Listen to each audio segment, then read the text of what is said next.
73. Why did I get started? That's the next question.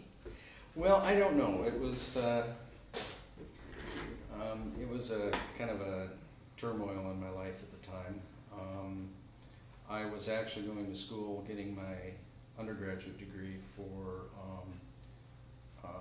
pre-med, and I was going to go into medicine. But things kind of postponed that. I kept putting it off, and I've always had a shop. Wherever I've lived, I've had some kind of a shop.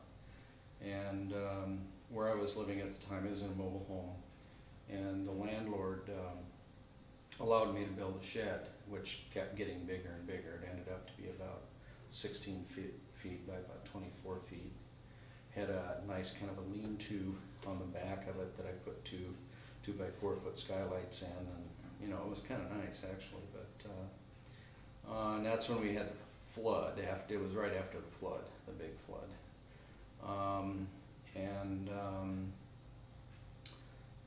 I just built a guitar, and it got good reviews. In fact, Dan Caraway was the first one that saw it. And I decided to build another one, and another one. The second one actually sold, and the first one went to my now ex-wife, and the third one I've kept, and the fourth one sold, and I just kept building them and started going to the GFA. A friend of mine, you know, said, well, we got to go to the GFA, and he hadn't been in a long time, I think, since it was in Toronto, and this was when it was in St. Louis, and I just kept going. And about 10 years ago, July of 1999, I got this place, and just kept expanding. Yeah. So when did you come to build just double tops? I think it was about 1998. Is there a reason for that? A friend of mine got the first Gernot Wagner guitar that came into the country. And it was one of those things where he was, you know, kind of strumming the guitars that were at the GFA, and he hit that one. He says, "Whoa, what's that?" You know, and he bought it. He bought it the first day it was there. And Gernot was actually there, and said, "Well, you know, I kind of brought this to demo." He said, "Would you mind if, you know, we use it?" And he says, "Sure." So anyway, I found out about the Nomex, the sandwich top. My first experience with it was actually the first GFA in, where I said the first, in St. Louis, in St. Louis. And David Russell was playing. And it might have been partly the room. It was in an old synagogue that had a really nice shape to it. And but everybody was going, wow, you know, he was playing the Dahlman. And everybody said, wow, you know, is that amplified or something? And nobody knew anything about the sandwich top at that time. It was just a Dahlman, and everybody remarked about it. Yeah. And then, well, I learned about the double top, the sandwich top. And been doing it ever since. How's your design changed over the years with that? You know, not a whole lot. I started out, I have a center strip, a core of wood inside on the cedar tops of redwood. And redwood was something that I liked because, well, there was somebody that was selling redwood at that time that I knew, Alicia Carter, was in Petrolia, California. And I had made a few redwood top guitars. They were, you know, beautiful, beautiful redwood. I don't think you can get it like that anymore. It was the LS log that a lot of people know about, which stood for Lucky Strike. And in fact, she took me to where it was. It was a fallen log. You know, they weren't cutting any redwoods down. And I still have the film that I haven't developed, and someday I'll have to do that. But I like the qualities of the redwood. I kind of liked its dark character and its sound, and I also like the mechanical character of it. A friend of mine did a test of spruce, cedar, and redwood, and he made some like 3/4 inch bars of all three of them, clamped them on the edge of a table, and hung weights on them. And as he told it, the spruce, he just kept adding weight, and kept bending and kept bending and kept bending, and finally it just kind of, you know, splintered and, you know, cracked and kind of held on by tendrils. The cedar kind of bent a little bit more, and then it just fractured.